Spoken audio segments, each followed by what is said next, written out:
everybody, and welcome to a cleaning video. And today we're actually going to be cleaning something in particular. This rim that I bought for, I think it was either 10 bucks or 20. Either way, this is a used rim that I actually needed to buy. And before y'all get all mad saying, oh, it has hours, it's not going to last long. I do not trust myself buying a disc brake ready rim that is 26 inches and then having to keep that part and then so on and so forth. Here I am trying to do this while on top of that. So, before you ask, no, I am not giving up on tubes. It does say tubeless, but the guy said that it's ready for tubes. I can actually explain this while I am washing it, and you guys are going to get a live demonstration, and then we're going to go over some bike mods that is going to be useful, that are mid but still useful, and then the most useless slash unnecessary removement. Allow me to explain that while I get a nice hot shower going, hopefully. The butt. There we go. There we go. Got it working. Actually, I should probably unplug that. So let's start with the most useful bicycle mods you could have. Now, recently I posted a short yesterday, or at least today, but again, by the time I upload it, it's probably going to be yesterday. But allow me to explain myself, and make sure you get hot water on here, as you can see. So yeah, up he goes. There you go. We're gonna have to tilt the thing down. There we go. So if I get water on me, I just don't want it to burn me. So, starting off with the most common occurrence for mountain bikes or any bikes in general is carbon fiber. And do I think that it's useful? To some degree, yes. It is actually very, very useful. I don't actually have very resentment towards it, but I do have resentment towards to everyday riders that think it's okay to not use it properly. But the reason why it's the most useful is that these guys can actually use it for lightweight trails, weekend riders, you know, just typical people do out here in the United States.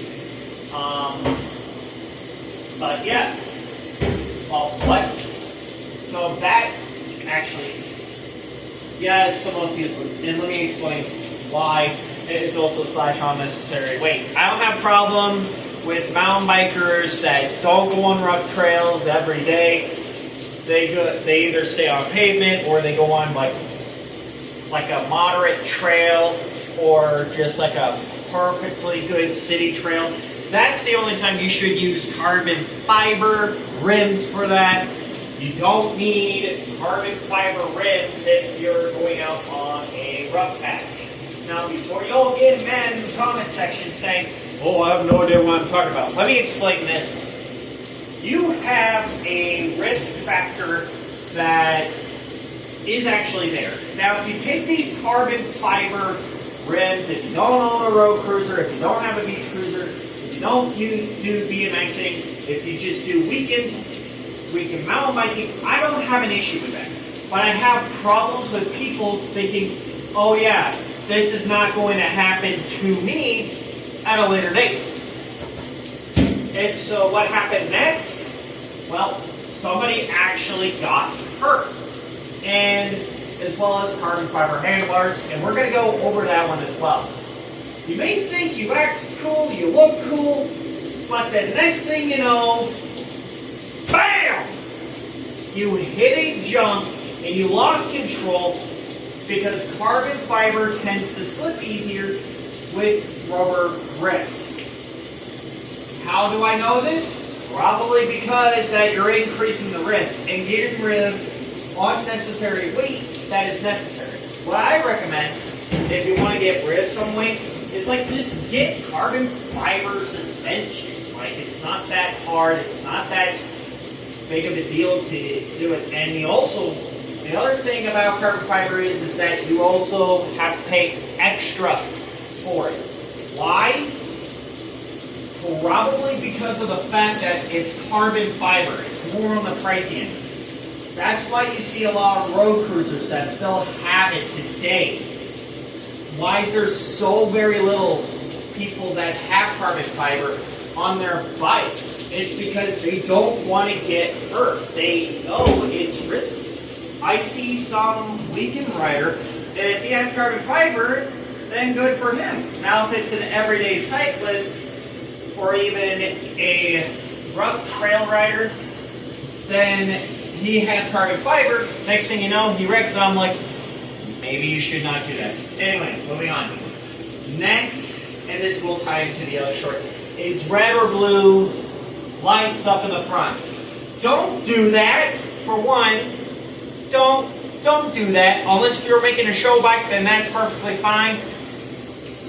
But no. And here's the reason why I say that, other than the fact that I use red lights as tail lights, but why never blue? Glad you asked. It's probably because of the fear factor of getting pulled over. I'm going to do that at my project, and again, I will get into it. But all I got to say is that if you're planning to make a bike, and again, I said this yesterday. By the time this video comes out, it'll be yesterday. But as I stated, is that it's not a good idea because you're going to get pulled over by the police. Now, why is that? It's because of the frickin' no light law that we have. And so now we have a questionable, so now we have to be questioned why you have them, why are you intimidating the police, stuff like that. But for but what I use my lights for is taillight. You know, like, so that way it marks people like, hey, I am here on a bike. I am here on a bike. This is a rack. I'm on the bike. You know? And plus, it lights up the road and tells drivers of like, hey. It's like basically telling a driver like, hey, you're actually doing good. Now, moving on from there, from carbon fiber to these lights. Now, you can get them in any other color for the front, from like yellow, green, purple, white, orange even. But what you can't do is just get reds and blues and be like, oh yeah, they're not going to come after me. Buddy, from somebody who became an accidental runaway, well, not really an accidental runaway, but somebody at the age of 17, and up until this point,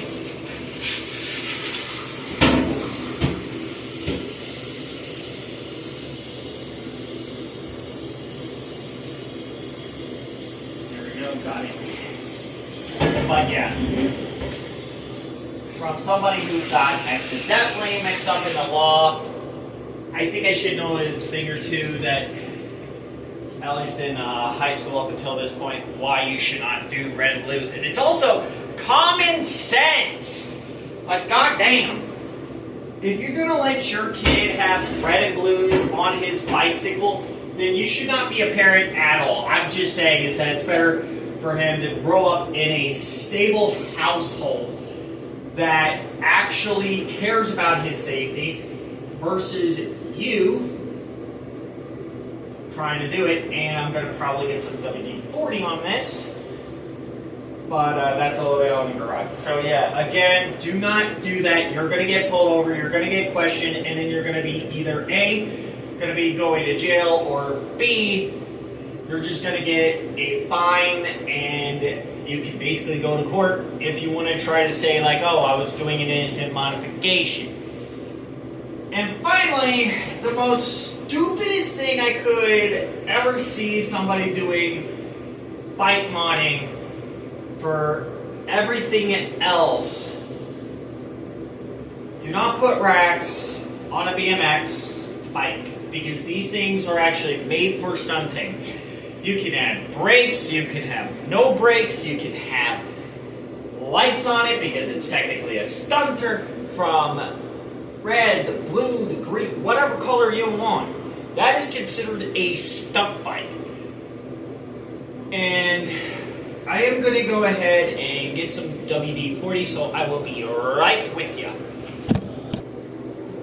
I'm back, and I got WD-40 again. So anywho's, back onto the cycling topic, yes. Up next, that I say that is useless but useful for other projects would be lowrider stuff on lowrider stuff. Unless if you're like me, who is a mad scientist, who bought a pre-built frame, you just decided to do, hey, you know what? How about if we play experimentation? That's no big deal. No.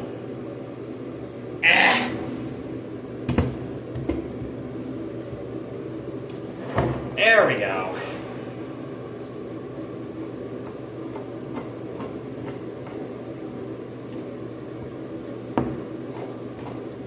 Jesus.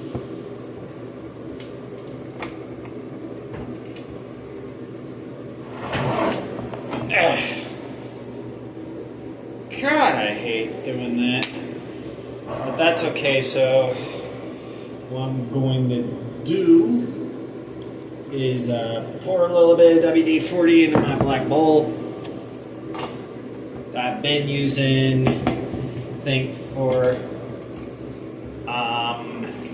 what was it? Ah, yes, my, just want to make sure I got it all sealed. Yep, it's all sealed. What did I use it for again? Ah, yes, that's right. I used it on my Huffy Rock Creek as if recently. Which hence why that I am not very happy. So we got the oil, we're going to place it into the tub, and whatever you do, be careful of flammable material. I'm just wiping the oil on here so that way I can get rid of fucking rust that is on here. So other things that could be necessarily used would be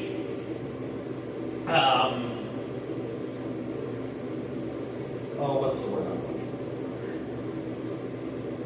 for? I'm trying to think of it. Ah, yes. The word is that the reason why disc brakes is very useful, in my opinion, is that they can help you in winter.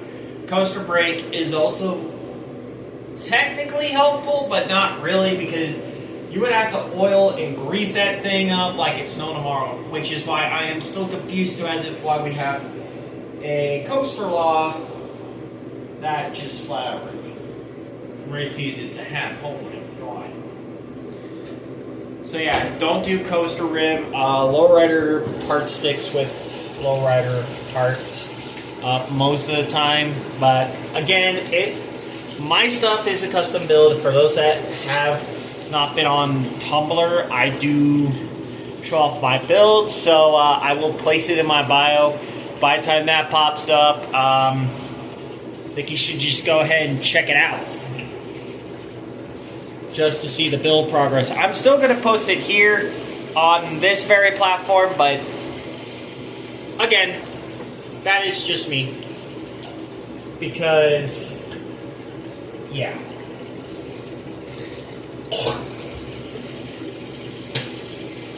Okay.